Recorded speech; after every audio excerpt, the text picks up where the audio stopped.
ಹಾಂ ರೆಡಿ. ನಮಸ್ತೆ ಫ್ರೆಂಡ್ಸ್, ನನ್ನ ಹೆಸರು ಗೋವಿಂದರಾಜು. ನಾನು Jnanabhakti academy KES, FDA, SDA, PDO, VAO, TET, banking, PSI, PC ಏನು ಈ ಸ್ಪರ್ಧಾತ್ಮಕ ಪರೀಕ್ಷೆಗಳಿದಾವಲ್ಲ, ಈ ಪರೀಕ್ಷೆಗಳಿಗೆ ನಾವು ಕಂಪ್ಲೀಟ್ ತರಬೇತಿಯನ್ನ ನಾವು ಇಲ್ಲಿ ಕ್ಲಾಸಸ್ ಅನ್ನ ಮಾಡ್ಕೊಡ್ತೀವಿ. ರಾಣಿಬೆನ್ನೂರು ಹಾವೇರಿ ಜಿಲ್ಲೆಯಲ್ಲಿರುವಂತಹ ಜ್ಞಾನಭಕ್ತಿ ಅಕಾಡೆಮಿಯಲ್ಲಿ ನಾವು ಈ ಕ್ಲಾಸಸ್ ಅನ್ನ ಮಾಡ್ಕೊಡ್ತಾ ಇದ್ದೀವಿ.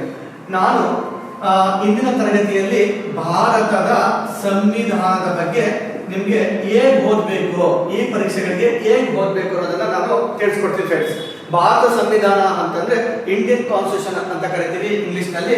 ಸೊ ಇದಕ್ಕೆ ಸಂಬಂಧಪಟ್ಟಂಗೆ ವೆರಿ ವೆರಿ ಇಂಪಾರ್ಟೆಂಟ್ ಸಬ್ಜೆಕ್ಟ್ ಆಗಿರುತ್ತೆ. ಯಾವುದಕ್ಕೆ? ಸ್ಪರ್ಧಾತ್ಮಕ ಪರೀಕ್ಷೆಗಳಿಗೆ, ಏನ್ ಕಾಂಪಿಟೇಟಿವ್ ಎಕ್ಸಾಮ್ ಇದೆ, ಇದು ವೆರಿ ವೆರಿ ಇಂಪಾರ್ಟೆಂಟ್ ಸಬ್ಜೆಕ್ಟ್ ಆಗಿದೆ. ಯಾಕಂದ್ರೆ ನಾವು ಮೊನ್ನೆ ನಡೆದಂತಹ ಮೊನ್ನೆ ನಡೆದಂತಹ KS ಎಕ್ಸಾಮ್ ಅಲ್ಲಿ ನಾವು 19 ಪ್ರಶ್ನೆಗಳು ನಮ್ಮ ಏನ್ ಇಂಡಿಯನ್ ಕಾನ್ಸ್ಟಿಟ್ಯೂಷನ್ ಭಾರತ ಸಂವಿಧಾನದ ತತ್ವಗಳನ್ನು ನೋಡ್ತೀವಿ. ಸೊ ಇತ್ತೀಚಿನ ಎಕ್ಸಾಮ್ ಗಳಲ್ಲಿ FDA, SDA ಆಗಿರ್ಬೋದು, ಏನ್ ಕಾರ್ಮಿಕ ನಿಗಮ ಮಂಡಳಿ ಆಗಿತ್ತು, ಇದರಲ್ಲಿ 20ರಿಂದ 22 ಪ್ರಶ್ನೆಗಳನ್ನು ನೋಡ್ತೀವಿ. ಲಾಸ್ಟ್ ನಡೆದಂತಹ PSI ಯಲ್ಲಿ ಏನು 545 PSI ಇತ್ತು, ಈ PSI ಯಲ್ಲಿ 21 ಪ್ರಶ್ನೆಗಳು PSI ಇದ್ದದನ್ನು ನೋಡ್ತೀವಿ. ಲಾಸ್ಟ್ ಸಿವಿಲ್ ಪೊಲೀಸ್ ಎಕ್ಸಾಮ್ ಅಲ್ಲಿ 22 ಪ್ರಶ್ನೆಗಳು ಇದ್ದದನ್ನ ನಾವು ನೋಡ್ತೀವಿ. ಹಂಗಂತಂದ್ರೆ ಈ ಸ್ಪರ್ಧಾತ್ಮಕ ಪರೀಕ್ಷೆಗಳಲ್ಲಿ ಎಷ್ಟು ಮಹತ್ವವನ್ನು ಕೊಡಬೇಕು ನಮ್ಮ ಭಾರತ ಸಂವಿಧಾನಕ್ಕೆ, ಹಾಗಾದ್ರೆ ಇದನ್ನ ಹೇಗೆ ಓದಬೇಕು ಭಾರತ ಸಂವಿಧಾನವನ್ನ ಅಂತಂದಾಗ ನಾನು ಇಲ್ಲಿ ಏನ್ ಮಾಡ್ತೀನಿ, ನಮ್ಮ ಭಾರತ ಸಂವಿಧಾನಕ್ಕೆ 3 ಭಾಗ ಮಾಡ್ತೀನಿ. ಹೇಗೆ ಮಾಡ್ತೀನಿ ಅಂತ ಕೇಳಿದ್ರೆ, ಒಂದು ಭಾರತದ ಸಂವಿಧಾನದ ಲಕ್ಷಣಗಳ ಉಗಮದ ಇತಿಹಾಸ ಅಂತ ಒಂದು ಭಾಗ ಮಾಡ್ತೀವಿ. ಇಲ್ಲೊಂದು ಭಾಗ ಮಾಡ್ತೀವಿ. ಅಂದ್ರೆ ಇಲ್ಲಿ ಏನನ್ನ ಓದಬೇಕು ಅಂತ ಕೇಳಿದ್ರೆ, ನಾವು ವೇದಗಳ ಕಾಲದಲ್ಲಿ ಹೇಗೆ ಉಗಮ ಆಯಿತು, ವೇದಗಳ ಕಾಲದಲ್ಲಿ ಭಾರತ ಸಂವಿಧಾನ ಹೇಗೆ ಉಗಮ ಆಯಿತು ಅನ್ನೋದನ್ನ ನಾವು ನೋಡ್ಬೇಕು. ಇಲ್ಲಿ ನಾವು ಋಗ್ವೇದ ಕಾಲದಿಂದ ನಾವು ಸ್ಟಾರ್ಟ್ ಮಾಡ್ತೀವಿ ಫ್ರೆಂಡ್ಸ್. ಋಗ್ವೇದ ಕಾಲದಲ್ಲಿ ಫಸ್ಟ್ ಟೈಮ್ ನಾವು ಸಭಾ ಮತ್ತು ಸಮಿತಿಗಳೆಂಬ ಲೋಕಲ್ ಗವರ್ಮೆಂಟ್ ನೋಡ್ತೀವಿ. ಸಭಾ ಮತ್ತು ಸಮಿತಿಗಳೆಂಬ ಸಭಾವನ್ನ ಈಗಿನ ಲೋಕಸಭೆಗೆ, ಸಮಿತಿಯನ್ನ ಈಗಿನ ರಾಜ್ಯಸಭೆಗೆ ಹೋಲಿಸೋದನ್ನ ನಾವು ನೋಡ್ತೀವಿ. ಹಾಗಾಗಿ ವೇದಗಳ ಕಾಲದಲ್ಲಿ ನಾವು ಸಂವಿಧಾನದ ಲಕ್ಷಣಗಳನ್ನು ನಾವು ಅಧ್ಯಯನ ಮಾಡ್ತೀವಿ. ಅದೇ ರೀತಿಯಾಗಿ ನಾವು ಚೋಳರ ಕಾಲದಲ್ಲಿ ಅಂತ ನೋಡ್ತೀವಿ. ಚೋಳರ ಕಾಲದಲ್ಲಿ ಒಬ್ಬ ಈ ಚೋಳರ ಪ್ರಖ್ಯಾತ ಅರಸ 1ನೇ ಪರಾಂತಕ ಅನ್ನೋ ವ್ಯಕ್ತಿ ಉತ್ತರ ಮೇರೂರು ಶಾಸನವನ್ನ ಮಾಡಿಸಿರ್ತಾರೆ. ಈ ಉತ್ತರ ಮೇರೂರು ಶಾಸನದಲ್ಲಿ ಏನ್ ಉಲ್ಲೇಖ ಆಗಿದೆ ಅಂತಂದ್ರೆ, ಗ್ರಾಮ ಸಭೆಗಳ ಬಗ್ಗೆ, ನೀರಾವರಿಯ ಬಗ್ಗೆ, ಮತ್ತೆ ಸ್ಥಳೀಯ ಸರ್ಕಾರಗಳ ಬಗ್ಗೆ ಉಲ್ಲೇಖ ಇರೋದನ್ನ ನೋಡ್ತೀವಿ. ಈ ಪ್ರಶ್ನೆ ಏನು ಈಗ VAO ಇದೆಯಲ್ಲ, ಈ ನೆಕ್ಸ್ಟ್ ಅಕ್ಟೋಬರ್ 10ನೇ ತಾರೀಕು VAO ಇದೆಯಲ್ಲ, ಈ ಎಕ್ಸಾಮ್ ಅಲ್ಲಿ ಈ ಪ್ರಶ್ನೆ ಕೇಳ್ತಾರೆ ಫ್ರೆಂಡ್ಸ್. ಏನು ಸ್ಥಳೀಯ ಸರ್ಕಾರಗಳ ಬಗ್ಗೆ, ಗ್ರಾಮ ಸಭೆಗಳ ಬಗ್ಗೆ ಉಲ್ಲೇಖವಿರುವಂತಹ ಏಕೈಕ ಶಾಸನ ಯಾವುದು ಅಂತ ಕೇಳಿದ್ರೆ ಉತ್ತರ ಮೇರೂರು ಶಾಸನ. ಈ ರೀತಿಯಾಗಿ ಏನ್ ನೋಡ್ತೀವಿ, ಚೋಳರ ಕಾಲದಲ್ಲಿ ಹೇಗೆ ನಮ್ಮ ಸ್ಥಳೀಯ ಸರ್ಕಾರಗಳು ಹೇಗೆ ಬೆಳ್ಕೊಂಡ್ಬಂದು, ಏನು ನಮ್ಮ ಸಂವಿಧಾನದ ಲಕ್ಷಣಗಳು ಹೇಗೆ ಬೆಳ್ಕೊಂಡ್ಬಂದು ಅನ್ನೋದನ್ನ ನಾವು ಚೋಳರ ಕಾಲದಲ್ಲಿ ನೋಡ್ತೀವಿ. ಅದೇ ರೀತಿಯಾಗಿ ನಾನು ಬಸವ ಯುಗ ಅಂತ ನೋಡ್ತೀನಿ. ಬಸವ ಯುಗದಲ್ಲಿ ಬಸವಣ್ಣನವರು ನಿರ್ಮಾಣ ಮಾಡಿದಂತಹ ಅನುಭವ ಮಂಟಪ ನೋಡ್ತೀವಿ. ಅನುಭವ ಮಂಟಪದಲ್ಲಿ ಏನ್ ಕೆಲಸ ಮಾಡ್ತಿದ್ರು, ಅನುಭವ ಮಂಟಪದಲ್ಲಿ ಅಂದಿನ ಸಾಮಾಜಿಕ ಸಮಸ್ಯೆಗಳನ್ನ ಏನ್ ಮಾಡ್ತಿದ್ರು, ಅಲ್ಲಿ ಚರ್ಚೆ ಮಾಡ್ತಿದ್ರು. ಮತ್ತೆ ಆ ಸಾಮಾಜಿಕ ಸಮಸ್ಯೆಗಳನ್ನ ಏನ್ ಮಾಡ್ತಿದ್ರು, ಪರಿಷ್ಕರಣೆ ಮಾಡ್ತಿದ್ರು. ಹಾಗಾದ್ರೆ ಈಗ ಸಂಸತ್ ಏನ್ ಕೆಲಸ ಮಾಡೋದು, ಭಾರತ ಸಂಸತ್ತು ಅದೇ ಕೆಲಸ ಅಲ್ವಾ? ನಮ್ಮ ಭಾರತದ ಎಲ್ಲ ಸಾಮಾಜಿಕ ಸಮಸ್ಯೆಗಳನ್ನ ಸಂಸತ್ನಲ್ಲಿ ಚರ್ಚೆ ಮಾಡ್ತಾರೆ. ಅದಕ್ಕೆ ಸಂಬಂಧಪಟ್ಟಂಗೆ ಏನ್ ಮಾಡ್ತಾರೆ, ಪರಿಷ್ಕಾರವನ್ನು ಸಹ ಏನ್ ಮಾಡ್ತಾರೆ, ಹುಡುಕ್ತಾರೆ. ಹಾಗಾಗಿ ಇಲ್ಲಿ ಲಾಸ್ಟ್ ಟೈಮ್ 2014 KS ಒಂದು ರಿಪೀಟ್ ಆಗಿದೆ, ಮತ್ತೆ ಲಾಸ್ಟ್ 2019 FDA ಪೇಪರ್ ಒಂದು ರಿಪೀಟ್ ಆಗಿದೆ. ಏನಂತ, ಏನು ಅನುಭವ ಮಂಟಪ ಏನಿದೆ, ಬಸವಣ್ಣನವರು ನಿರ್ಮಾಣ ಮಾಡಿದಂತಹ ಅನುಭವ ಮಂಟಪವನ್ನ ಈಗಿನ ಆಧುನಿಕ ಭಾರತದ ಸಂಸತ್ತು ಎಂದು ಕರೆಯಲಾಗುತ್ತದೆ. ಈ ಪ್ರಶ್ನೆ 2 ಎಕ್ಸಾಮ್ ಅಲ್ಲಿ ಪ್ರಶ್ನೆ ಆಗಿದೆ. ಈ ರೀತಿಯಾಗಿ ನಾವು ಓದ್ಕೊಂಡ್ ಬರ್ತೀವಿ. ಮತ್ತೆ ನಮಗೆ ವೆರಿ ವೆರಿ ಇಂಪಾರ್ಟೆಂಟ್ ಬ್ರಿಟಿಷರ ಕಾಲ ಅಂತ ನೋಡ್ತೀವಿ. ಬ್ರಿಟಿಷರ ಕಾಲದಲ್ಲಿ ಅಂತ ಬಂದಾಗ ವ್ಯಾಪಾರಕ್ಕಾಗಿ ಬಂದಂತಹ ಈ ಬ್ರಿಟಿಷರು ಈಸ್ಟ್ ಇಂಡಿಯಾ ಕಂಪನಿಯನ್ನು ಸ್ಥಾಪನೆ ಮಾಡುವುದರ ಮೂಲಕ 1600 ಡಿಸೆಂಬರ್ 31ರಲ್ಲಿ ಏನ್ ಮಾಡ್ತಾರೆ, ಆರ್ಥಿಕವಾಗಿ ರಾಜಕೀಯವಾಗಿ ಏನ್ ಮಾಡ್ತಾರೆ, ಬಲಿಷ್ಠರಾಗಿ ಬೆಳೀತಾ ಹೋಗ್ತಾರೆ. ಆರ್ಥಿಕತೆಯ ಉದ್ದೇಶಕ್ಕಾಗಿ ಯಾವ ಕೋಟೆಯನ್ನ, ಸೆಂಟ್ ಜಾರ್ಜ್ ಕೋಟೆಯನ್ನ ನಿರ್ಮಾಣ ಮಾಡ್ತಾರೆ. ಆರ್ಥಿಕತೆಯ ಉದ್ದೇಶಕ್ಕಾಗಿ ಸೆಂಟ್ ಜಾರ್ಜ್ ಕೋಟೆಯನ್ನ, ಮತ್ತೆ ಆಡಳಿತದ ಉದ್ದೇಶಕ್ಕಾಗಿ ಫೋರ್ಟ್ ವಿಲಿಯಂ ಕೋಟೆಯನ್ನ ನಿರ್ಮಾಣ ಮಾಡುವುದರ ಮೂಲಕವಾಗಿ ಆರ್ಥಿಕವಾಗಿ ರಾಜಕೀಯವಾಗಿ ಬಲಿಷ್ಠವಾಗಿ ಬೆಳೆದಂತಹ ಈಸ್ಟ್ ಇಂಡಿಯಾ ಕಂಪನಿ ಹೇಗೆ ಭಾರತದಲ್ಲಿ ಅಸ್ತಿತ್ವವನ್ನು ಊರುತ್ತೆ, ಹೇಗೆ ಸಂವಿಧಾನದ ಲಕ್ಷಣಗಳಿಗೆ ಪ್ರಮುಖ ಕಾರಣಕರ್ತರಾಗ್ತಾರೆ ಈ ಬ್ರಿಟಿಷರ ಕಾಲದಲ್ಲಿ, ಏನು ಲಂಡನ್ ಸಂಸತ್ತು ಏನು ಮೊಟ್ಟ ಮೊದಲ ಬಾರಿಗೆ ಹೊರಡಿಸಿದಂತಹ ಆಕ್ಟ್ 1773 ರೆಗ್ಯುಲೇಟಿಂಗ್ ಆಕ್ಟ್ ಇಂದ ಹಿಡ್ಕೊಂಡು 1947 ಸ್ವತಂತ್ರ ಕಾಯ್ದೆವರೆಗೂ ತಂದಂತಹ ಪ್ರಮುಖ ಲಕ್ಷಣಗಳೇನು, ಅಲ್ಲಿ ಸಂವಿಧಾನದ ಲಕ್ಷಣಗಳು ಹೇಗೆ ಉಗಮ ಆಯಿತು ಅನ್ನೋದನ್ನ ನಾವು ಕಂಪ್ಲೀಟ್ ಆಗಿ ನಾವೇನ್ ಮಾಡ್ತೀವಿ ಬ್ರಿಟಿಷರ ಕಾಲದಲ್ಲಿ ನಾವು ಓದ್ಕೊಂಡು ಬರ್ತೀವಿ ಅಂತಂದ್ರೆ ನಮ್ಮ ಸಂವಿಧಾನ ಶೇಕಡ 15% ನಾವು ಈ ಲಕ್ಷಣಗಳ ಉಗಮದಲ್ಲಿ ನಾವು ಕಲಿತೀವಿ ಫ್ರೆಂಡ್ಸ್. ಮತ್ತೆ ಇನ್ನೊಂದು ಭಾಗ ಏನ್ ಮಾಡ್ತೀನಿ ಅಂತ ಹೇಳಿದ್ರೆ ಸಂವಿಧಾನದ ಕಂಪ್ಲೀಟ್ ತಗೊಂತೀನಿ. ಸಂವಿಧಾನದ ಭಾಗಗಳು ಪಾರ್ಟ್ಸ್ ಅಂತ ಕರಿತೀವಿ, ಸಂವಿಧಾನದ ವಿಧಿಗಳು ಅಂತ ಕರಿತೀವಿ, ಆರ್ಟಿಕಲ್ಸ್ ಅಂತ ಕರಿತೀವಿ, ಸಂವಿಧಾನದ ಅನುಸೂಚಿಗಳು ಅಂತ ಕರಿತೀವಿ, ಶೆಡ್ಯೂಲ್ಸ್ ಅಂತ ಕರಿತೀವಿ. ಓಕೆ, ಹಾಗಾದ್ರೆ ಮೂಲ ಸಂವಿಧಾನದಲ್ಲಿ ಭಾಗಗಳು ಎಷ್ಟಿತ್ತು? 22 ಭಾಗಗಳನ್ನು ನೋಡ್ತೀವಿ. ಆರ್ಟಿಕಲ್ಸ್ ಎಷ್ಟಿತ್ತು? 395 ಆರ್ಟಿಕಲ್ಸ್ ಅನ್ನು ನೋಡ್ತೀವಿ. ಶೆಡ್ಯೂಲ್ಸ್ ಎಷ್ಟಿತ್ತು? 8 ಶೆಡ್ಯೂಲ್ಸ್ ಅನ್ನು ನಾವು ನೋಡ್ತೀವಿ. ಪ್ರೆಸೆಂಟ್ ಎಷ್ಟಿದಾವೆ? 25 ಭಾಗಗಳಿದಾವೆ. ಪ್ರಸ್ತುತ 470ಕ್ಕಿಂತ ಜಾಸ್ತಿ ಆರ್ಟಿಕಲ್ಸ್ ಇದಾವೆ. ಪ್ರಸ್ತುತ ಎಷ್ಟು ಶೆಡ್ಯೂಲ್ಸ್ ಇದಾವೆ? 12 ಶೆಡ್ಯೂಲ್ಸ್ ಇದಾವೆ. ನಾನು ಏನ್ ಮಾಡ್ತೀನಿ, ಕಂಪ್ಲೀಟ್ ಆಗಿ ಭಾಗ 1ರಿಂದ 25ವರೆಗೂ ಕಂಪ್ಲೀಟ್ ಆಗಿ ಪಾಠವನ್ನು ಮಾಡ್ಕೊಂಡು ಆರ್ಟಿಕಲ್ 1 ಇಂದ ಸ್ಟಾರ್ಟ್ ಮಾಡಿದ್ರೆ ಆರ್ಟಿಕಲ್ 395 ವರೆಗೂ ಕಂಪ್ಲೀಟ್ ಆಗಿ ಪಾಠ ಮಾಡ್ಕೊಂಡು ಬರ್ತೀನಿ. ಈ ಭಾಗ ಒಂದು ಮಾಡ್ಕೊಂತೀನಿ ಅಂತಂದ್ರೆ ಇನ್ನೊಂದು ಭಾಗ ಏನ್ ಬರುತ್ತೆ ಅಂತ ಹೇಳಿದ್ರೆ ಸಂವಿಧಾನದ ಅಂಗಗಳು ಮತ್ತೆ ಸಂವಿಧಾನದ ಅಂಗಗಳು, ಕಾನ್ಸ್ಟಿಟ್ಯೂಷನ್ ಬಾಡೀಸ್ ಮತ್ತೆ ನಾನ್ ಕಾನ್ಸ್ಟಿಟ್ಯೂಷನ್ ಬಾಡೀಸ್ ಅಂತ ಕರಿತೀವಿ. ಸಂವಿಧಾನದ ಅಂಗಗಳು ಮತ್ತೆ ಸಂವಿಧಾನೇತರ ಅಂಗಗಳು ಅಂತ ಏನ್ ಮಾಡ್ತೀನಿ, ಈ ತರ ಭಾಗ ಮಾಡ್ಕೊಂತೀನಿ. ಇಲ್ಲಿ ಒಂದು ಪ್ರಶ್ನೆ ಅಂತ ಇಡೀ ಪೇಪರ್, ಪ್ರತಿ ಪೇಪರ್ ಅಲ್ಲೂ ಒಂದು ಕ್ವಶನ್ ಇರುತ್ತೆ. ರಾಷ್ಟ್ರೀಯ ಮಾನವ ಹಕ್ಕುಗಳ ಆಯೋಗ ಇರ್ಬೋದು, ಮತ್ತೆ ರಾಷ್ಟ್ರೀಯ ಮಹಿಳಾ ಇರ್ಬೋದು, ರಾಷ್ಟ್ರೀಯ ಅಲ್ಪಸಂಖ್ಯಾತರ ಆಯೋಗ ಇರ್ಬೋದು, ಮತ್ತೆ ನೀತಿ ಆಯೋಗ ಇರ್ಬೋದು, ಸಂವಿಧಾನೇತರ ಅಂಗಗಳು ಹೇಳ್ತಿರೋದು ನಾವು ಅಲ್ವಾ. ಸಂವಿಧಾನದ ಅಂಗಗಳು ಅಂತಂದ್ರೆ ಈಗ ನಾವು 148 ಭಾರತದ ಕಂಟ್ರೋಲ್ಡ್ ಆಡಿಟರ್ ಜನರಲ್ CAG ಅಂತ ಹೇಳ್ತೀವಿ, ಮತ್ತೆ ಕೇಂದ್ರ ಲೋಕಸೇವಾ ಆಯೋಗ ಆಗಿರ್ಬೋದು, ಮತ್ತೆ ರಾಜ್ಯ ಜಂಟಿ ಲೋಕಸೇವಾ ಆಯೋಗ ಆಗಿರ್ಬೋದು. ಈ ತರ ಸಂವಿಧಾನದ ಅಂಗಗಳನ್ನ ಕಂಪ್ಲೀಟ್ ಆಗಿ ನಾವೇನ್ ಮಾಡ್ತೀವಿ, ಅಧ್ಯಯನ ನಡೆಸ್ಕೊಂಡ್ ಬರ್ತೀವಿ. ಅಲ್ಲಿ ಕಂಪ್ಲೀಟ್ ಭಾರತ ಸಂವಿಧಾನ ಏನಾಗುತ್ತೆ, ಇದೊಂದು 3 ಭಾಗವನ್ನು ಓದಿದ್ರೆ ನಮ್ಗೆ ಎಲ್ಲಾ ಎಕ್ಸಾಮ್ ಅನ್ನು ಈಗ ಏನ್ 20ರಿಂದ 25 ತೆಗೆಯುವಂತಹ ಫೇವರೇಟ್ ಸಬ್ಜೆಕ್ಟ್ ಏನ್ ನಮ್ಮ ಭಾರತ ಸಂವಿಧಾನ ಆಗಿದೆ, ಇದರ ಬಗ್ಗೆ ನಾವು ಕಂಪ್ಲೀಟ್ ಆಗಿ ಕೂಲಂಕಷವಾಗಿ ಏನ್ ಮಾಡ್ಬೋದಾ ತಿಳ್ಕೊಬಹುದು. ಓಕೆ, ನಾನು ಈ ಸೆಷನ್ ಅಲ್ಲಿ ಏನ್ ಮಾಡ್ತೀನಿ, ಯಾವ್ದಾದ್ರು ಒಂದು ಟಾಪಿಕ್ ಬಗ್ಗೆ ನಾನು ಇವತ್ತು ಡಿಸ್ಕಸ್ ಮಾಡ್ತೀನಿ. ಯಾವ ಟಾಪಿಕ್ ತಗೊಳ್ಳಿ ಅಂತಂದಾಗ, ಸೊ ಇವಾಗ ನಾನು ಒಂದು ಟಾಪಿಕ್ ಮಾಡ್ತೀನಿ, ರಾಜ್ಯ ಶಾಸಕಾಂಗ ಅನ್ನೋದು ತಗೊಂತೀನಿ. ರಾಜ್ಯ ಶಾಸಕಾಂಗ ಅಂತಂದ್ರೆ ರಾಜ್ಯ ಸರ್ಕಾರದ ಏನು ರಾಜ್ಯ ಸರ್ಕಾರದ ಅಂಗಗಳು ಅಂತ ಹೇಳ್ತೀವಿ, ರಾಜ್ಯ ಶಾಸಕಾಂಗ ಅಂತ ಕರಿತೀವಿ. ಅದನ್ನ ನಾವು ರಾಜ್ಯ ಶಾಸಕಾಂಗ ಅಂತ ಹೇಳ್ತೀವಿ. ರಾಜ್ಯ ಶಾಸಕಾಂಗ ಅಂತ ಕೇಳಿದ್ರೆ ವಿಧಾನಸಭೆ ಪ್ಲಸ್ ವಿಧಾನ ಪರಿಷತ್ತು ಇದ್ರೆ ಫ್ರೆಂಡ್ಸ್, ವಿಧಾನ ಪರಿಷತ್ತು ಇದ್ರೆ ಏನಿದ್ರೆ ಅಂತ ಹೇಳ್ತಾ ಇದೆ, 6 ರಾಜ್ಯಗಳಲ್ಲಿ ಮಾತ್ರ ವಿಧಾನ ಪರಿಷತ್ತು ಇರೋದನ್ನ ನೋಡ್ತೀವಿ. ಹಾಗಾಗಿ ವಿಧಾನಸಭೆ ಪ್ಲಸ್ ವಿಧಾನ ಪರಿಷತ್ತು ಪ್ಲಸ್ ರಾಜ್ಯಪಾಲರನ್ನ ಒಳಗೊಂಡ್ರೆ ಏನಂತ ಕರಿತೀವಿ ನಾವು, ರಾಜ್ಯ ಶಾಸಕಾಂಗ ಅಂತ ಕರಿತೀವಿ, ರಾಜ್ಯ ವಿಧಾನಮಂಡಲ ಅಂತ ಕರಿತೀವಿ ನೆನ್ಪಿಟ್ಕೊಂಡು. ಹಾಗಾದ್ರೆ ಏನ್ ಹೇಳುತ್ತೆ ಈ ಆರ್ಟಿಕಲ್ 168 ಆರ್ಟಿಕಲ್ ಹೇಳುತ್ತೆ. ಏನ್ ಹೇಳುತ್ತೆ, ಪ್ರತಿಯೊಂದು ರಾಜ್ಯವು ಒಂದು ರಾಜ್ಯ ಶಾಸಕಾಂಗ ಇರಬೇಕು ಅನ್ನೋದನ್ನ ಆರ್ಟಿಕಲ್ 168 ಹೇಳುತ್ತೆ. ಮತ್ತೆ ಆರ್ಟಿಕಲ್ 169 ಏನ್ ಹೇಳುತ್ತೆ, ಆರ್ಟಿಕಲ್ 169 ವಿಧಾನ ಪರಿಷತ್ತಿನ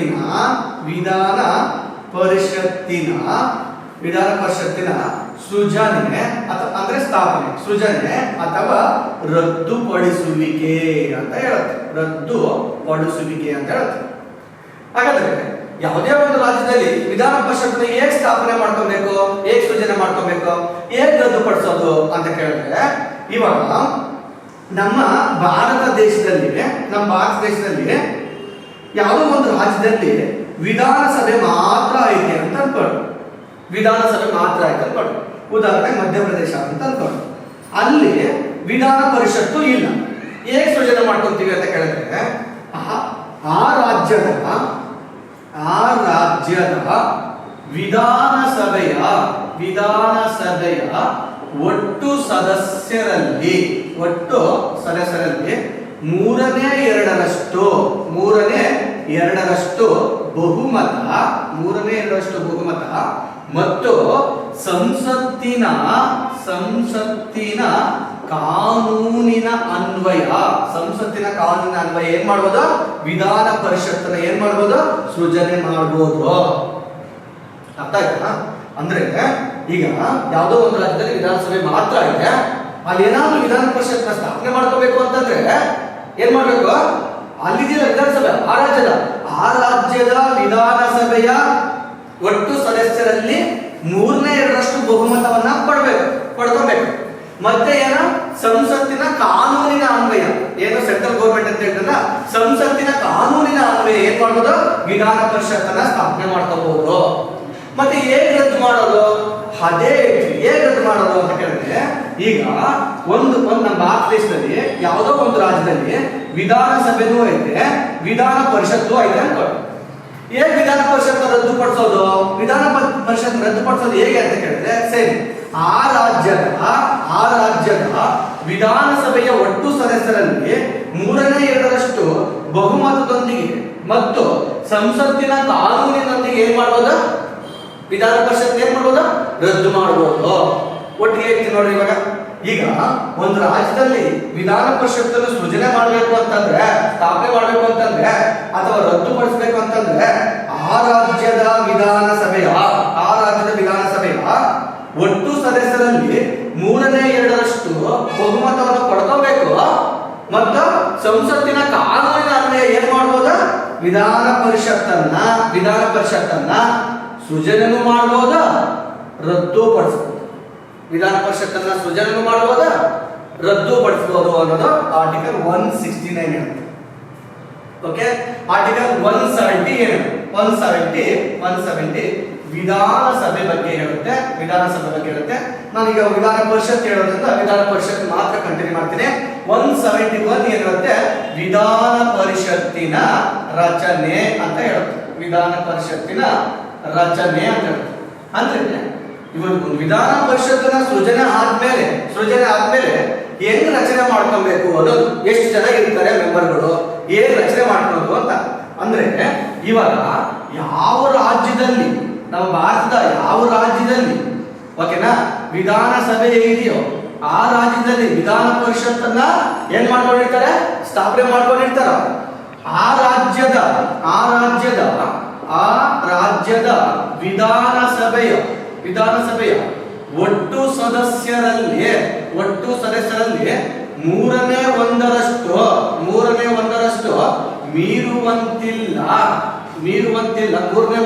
ಮೀರುವಂತಿಲ್ಲ. ಹಾಗೂ ಎಷ್ಟಕ್ಕೆ? 40ಕ್ಕಿಂತ ಕಡಿಮೆ ಇರುವಂತಿಲ್ಲ. 40ಕ್ಕಿಂತ ಕಡಿಮೆ ಇರುವಂತಿಲ್ಲ. ಹಿಂಗೆ ವಿಧಾನ ಪರಿಷತ್ ಏನ್ ಮಾಡ್ಕೋಬೇಕು? ರಚನೆ ಮಾಡ್ಕೋಬೇಕು. ಅಂದ್ರೆ ಯಾವ ರಾಜ್ಯದ ವಿಧಾನ ಪರಿಷತ್ತನ್ನ ರಚನೆ ಮಾಡ್ಕೊಂಡಿರ್ತಾರೋ, ಸ್ಥಾಪನೆ ಮಾಡ್ಕೊಂಡಿರ್ತಾರೋ ಆರ್ಟಿಕಲ್ 169 ಅಂತೆ, ಆ ರಾಜ್ಯದ ವಿಧಾನಸಭೆಯ ಒಟ್ಟು ಸದಸ್ಯರ 1/3 ಮೀರಂಗಿಲ್ಲ. ವಿಧಾನಸಭೆಯ ಸದಸ್ಯರ ಸಂಖ್ಯೆಯಲ್ಲಿ 1/3 ಮೀರಂಗಿಲ್ಲ, ಹಾಗೂ 40ಕ್ಕಿಂತ ಏನಾಗಿಲ್ಲ? ಕಡಿಮೆ ಇರಂಗಿಲ್ಲ. ಇದನ್ನ ಹೀಗೆ ವಿಧಾನ ಪರಿಷತ್ತನ್ನ ನಾವೇನ್ ಮಾಡ್ಕೊಂತೀವಿ? ರಚನೆ ಮಾಡ್ಕೊಂತೀವಿ. ಅಂದ್ರೆ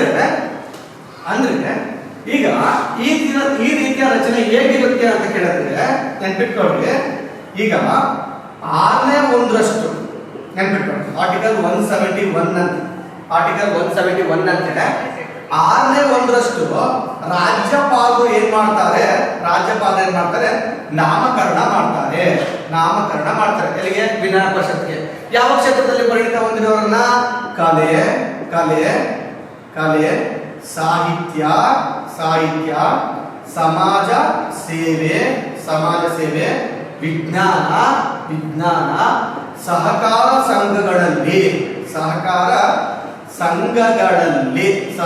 ಸಂಘಗಳಲ್ಲಿ ಪರಿಣಿತಿ ಹೊಂದಿರುವಂತಹ 1/6 ಸದಸ್ಯರನ್ನ ಏನ್ ಮಾಡ್ತಾರೆ? ನಾಮಕರಣ ಮಾಡ್ತಾರೆ. ಮತ್ತೆ ಇನ್ನ 5/6 ಪರೋಕ್ಷ ಚುನಾವಣೆಯ ಮೂಲಕ ಏನ್ ಮಾಡ್ತಾರೆ? ನೇಮಕ ಮಾಡ್ತಾರೆ. ಅಲ್ಲಿಗೆ ಈಗ ಈ ರೀತಿಯಾಗಿ ಈಗ ಎಷ್ಟು ರಾಜ್ಯಗಳಲ್ಲಿ ಅಂತ ಬಂದಾಗ, ಎಷ್ಟು ರಾಜ್ಯಗಳಲ್ಲಿ ವಿಧಾನ ಪರಿಷತ್ ಇದೆ ಅಂತ ಕೇಳಿದಾಗ 6 ರಾಜ್ಯಗಳಲ್ಲಿ ಮಾತ್ರ ಏನಿದೆ ವಿಧಾನ ಪರಿಷತ್ತು ಇದೆ ಅನ್ನೋದನ್ನ ನೋಡ್ತೀವಿ. ವಿಧಾನ ಪರಿಷತ್ 5 ಆ ರಾಜ್ಯಗಳಲ್ಲಿ. ಯಾವ ರಾಜ್ಯಗಳಲ್ಲಿ ಅದೊಂದು ಕೋಡ್ಗಳ ಮೂಲಕ ಹೇಳ್ತೀನಿ ನೋಡ್ರಿ. ಈಗ KT ಅಂಬು ಅನ್ನೋದನ್ನ ಹೇಳ್ಬೋದು. KT ಅಂಬು ಪ್ರೀತಿಯಿಂದ ಏನು ಅಂಬುಜ ಅನ್ನೋದನ್ನ ಅಂಬು ಅಂತ ಕರಿತೀವಿ. ಪ್ರೀತಿಯಿಂದ ಏನು KT ಅಂಬು ಅಂತ ಇನ್ಸಿಟ್ ಕೊಡ್ತೀವಿ. KT ಅಂಬು. K ಅಂದ್ರೆ ಏನು ಕರ್ನಾಟಕ, T ಅಂದ್ರೆ ಏನು ತೆಲಂಗಾಣ, A ಅಂದ್ರೆ ಏನು ಆಂಧ್ರ ಪ್ರದೇಶ, M ಅಂದ್ರೆ ಏನು ಮಹಾರಾಷ್ಟ್ರ, ಅದು ಮಧ್ಯಪ್ರದೇಶ ಅಲ್ಲ ಅಂತ ತಿಳ್ಕೊಬೇಕು. B ಅಂತಂದ್ರೆ ಏನು ಬಿಹಾರ, U ಅಂತಂದ್ರೆ ಏನು ಉತ್ತರ ಪ್ರದೇಶ. ಅಲ್ಲಿಗೆ ಎಷ್ಟು ರಾಜ್ಯಗಳಲ್ಲಿ 6 ರಾಜ್ಯಗಳಲ್ಲಿ ಮಾತ್ರ ವಿಧಾನ ಪರಿಷತ್ತನ್ನ ಸೃಜಿಸಲಾಗಿದೆ. ಉದಾಹರಣೆ ನಾವು ಇವಾಗ ಕರ್ನಾಟಕ ತಗೊಂತೀವಿ. ಕರ್ನಾಟಕದ ವಿಧಾನ ಪರಿಷತ್ತನ್ನ ತಗೊಂತೀವಿ. ಕರ್ನಾಟಕ ವಿಧಾನ ಪರಿಷತ್ ತಗೊಂತೀವಿ. ಕರ್ನಾಟಕ ವಿಧಾನ ಪರಿಷತ್ನಲ್ಲಿ ಒಟ್ಟು ಎಷ್ಟು ಜನ ಇದ್ದಾರೆ? 75 ಜನ ಇದ್ದಾರೆ. ಹಾಗಾದ್ರೆ ಲಾಸ್ಟ್ ಒಂದು CTI ಎಕ್ಸಾಮ್ ಅಲ್ಲಿ ಒಂದು ಪ್ರಶ್ನೆ ಕೇಳಿದ್ದಾರೆ. CTI last commercial tax inspector ಅಲ್ಲಿ ಮೊಟ್ಟ ಮೊದಲ ಬಾರಿಗೆ ಕರ್ನಾಟಕದಲ್ಲಿ ವಿಧಾನ ಪರಿಷತ್ತನ್ನ ಸ್ಥಾಪನೆ ಮಾಡಿದ್ದು ಯಾವಾಗ ಅಂತ ಕೇಳಿದ್ರೆ 1902ರಲ್ಲಿ ಮೈಸೂರು ಸಂಸ್ಥಾನ ಮೊದಲ ಬಾರಿಗೆ ವಿಧಾನ ಪರಿಷತ್ತನ್ನ ಏನ್ ಮಾಡ್ತಾರೆ? ಸ್ಥಾಪನೆ ಮಾಡಿರ್ತಾರೆ. ಇದು ಲಾಸ್ಟ್ CTI ಎಕ್ಸಾಮ್ ಅಲ್ಲಿ ಕ್ವಶನ್ ಕೇಳಿದ್ದೇನೆ. 1902ರಲ್ಲಿ ಮೈಸೂರು ಸಂಸ್ಥಾನ ಮೊಟ್ಟ ಮೊದಲ ಬಾರಿಗೆ ವಿಧಾನ ಪರಿಷತ್ತನ್ನ ಸ್ಥಾಪನೆ ಮಾಡಿರುತ್ತೆ. ಹಾಗಾದ್ರೆ ಇಂತಹ ವಿಧಾನ ಪರಿಷತ್ನ ಸದಸ್ಯರ ಸಂಖ್ಯೆ 75. ಎಲ್ಲಿ ಡಿವೈಡ್ ಮಾಡ್ತಾರೆ ಅಂತ ಕೇಳಿದ್ರೆ ವಿಧಾನಸಭೆಯ ಸದಸ್ಯರಿಂದ ಎಷ್ಟು ಜನ? 25 ಜನ. ಸ್ಥಳೀಯ ಸರ್ಕಾರಗಳಿಂದ ಎಷ್ಟು ಜನ? 25 ಜನ. ಸ್ಥಳೀಯ ಸರ್ಕಾರ ಅಂತಂದ್ರೆ ಗ್ರಾಮ ಪಂಚಾಯತಿ, ತಾಲೂಕ್ ಪಂಚಾಯತಿ, ಜಿಲ್ಲಾ ಪಂಚಾಯತಿ ಮತ್ತೆ ನಗರ ಪಂಚಾಯತ್ಗಳು ಎಲ್ಲವನ್ನೂ ಸೇರ್ತಾರೆ ಸ್ಥಳೀಯ ಸರ್ಕಾರಗಳಿಂದ. ಮತ್ತೆ ಶಿಕ್ಷಕರ ಕ್ಷೇತ್ರದಿಂದ ಎಷ್ಟು ಜನ? ಶಿಕ್ಷಕರ ಕ್ಷೇತ್ರದಿಂದ 7 ಜನ. ಮತ್ತೆ ಪದವೀಧರ ಕ್ಷೇತ್ರದಿಂದ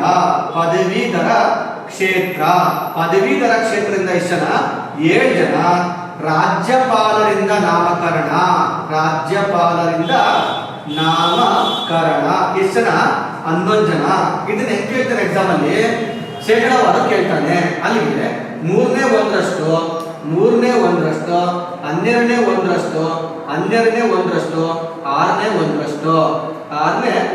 ಎಕ್ಸಾಮ್ ಅಲ್ಲಿ ಇದಾದ್ರೂ ಕೇಳ್ಬೋದು ಎಕ್ಸಾಮ್ ಅಲ್ಲಿ.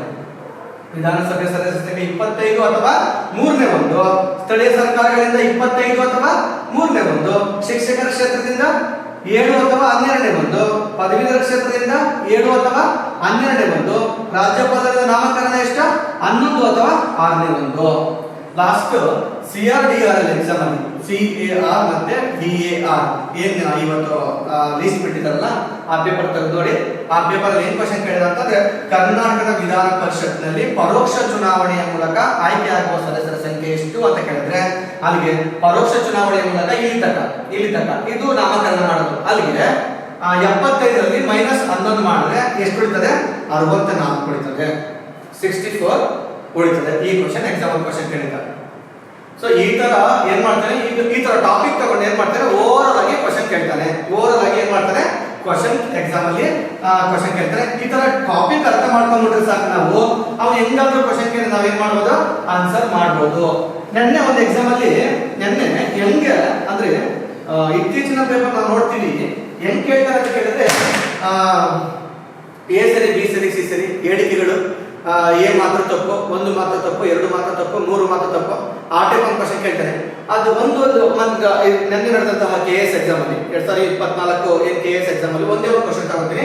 ಏನಪ್ಪಾ ಅಂತಂದ್ರೆ CAG ಅವರ ಬಗ್ಗೆ ಕ್ವಶನ್ ಕೇಳಿದ್ದಾರೆ. ಹೆಂಗ್ ಕೇಳಿದ? ABCD ಕ್ವಶನ್ ಹೆಂಗ್ ಕೇಳಿದ ಅಂತ ಕೇಳಿದ್ರೆ CAG ಅವರು ಏನಪ್ಪಾ ಅಂತಂದ್ರೆ ಭಾರತದ ಸಮಸ್ತ ಸಾರ್ವಜನಿಕ ಹಣಕಾಸಿನ ನಿಯಂತ್ರಕ ಅಂತ ಕರಿತೀವಿ. ನಿಯಂತ್ರಕ ಭಾರತ ಸಮಸ್ತ ಎಲ್ಲವನ್ನು ಭಾರತ ಸಮಸ್ತ ಸಾರ್ವಜನಿಕ ಹಣಕಾಸಿನ ನಿಯಂತ್ರಕ ಅಂತ ಕರಿತೀವಿ. ಯಾರನ್ನ? CAG ಅವರನ್ನ. ಸಮಸ್ತ ಅಂತಂದ್ರೆ ಏನು? ಎಲ್ಲ ಹಣಗಳು ಅಂತಂದ್ರೆ ಸಾದಿಲ್ವಾರು ಹಣ ಆಗಿರ್ಬೋದು ಅಲ್ವಾ, ಸಾದಿಲ್ವಾರು ಹಣ ಆಗಿರ್ಬೋದು, ಮತ್ತೆ ಸಂಚಿತ ನಿಧಿ ಆಗಿರ್ಬೋದು, ತುರ್ತು ನಿಧಿಗಳಾಗಿರ್ಬೋದು, ಮತ್ತೆ ಸ್ಥಳೀಯ ಸರ್ಕಾರಗಳಾಗಿರ್ಬೋದು, ಎಲ್ಲವನ್ನು ಏನ್ ಮಾಡ್ತಾರೆ ಇವರು? ಏನ್ ಮಾಡ್ತಾರೆ? ಹಣಕಾಸಿನಲ್ಲಿ ಏನ್ ಮಾಡ್ತಾರೆ? ನಿಯಂತ್ರಣವನ್ನು ಮಾಡ್ತಾರೆ. ಈ ಕ್ವಶನ್ ಹಿಂಗ್ ಕೇಳಿದ್ದ, ಇದೊಂದು ಕ್ವಶನ್ ಇತ್ತು.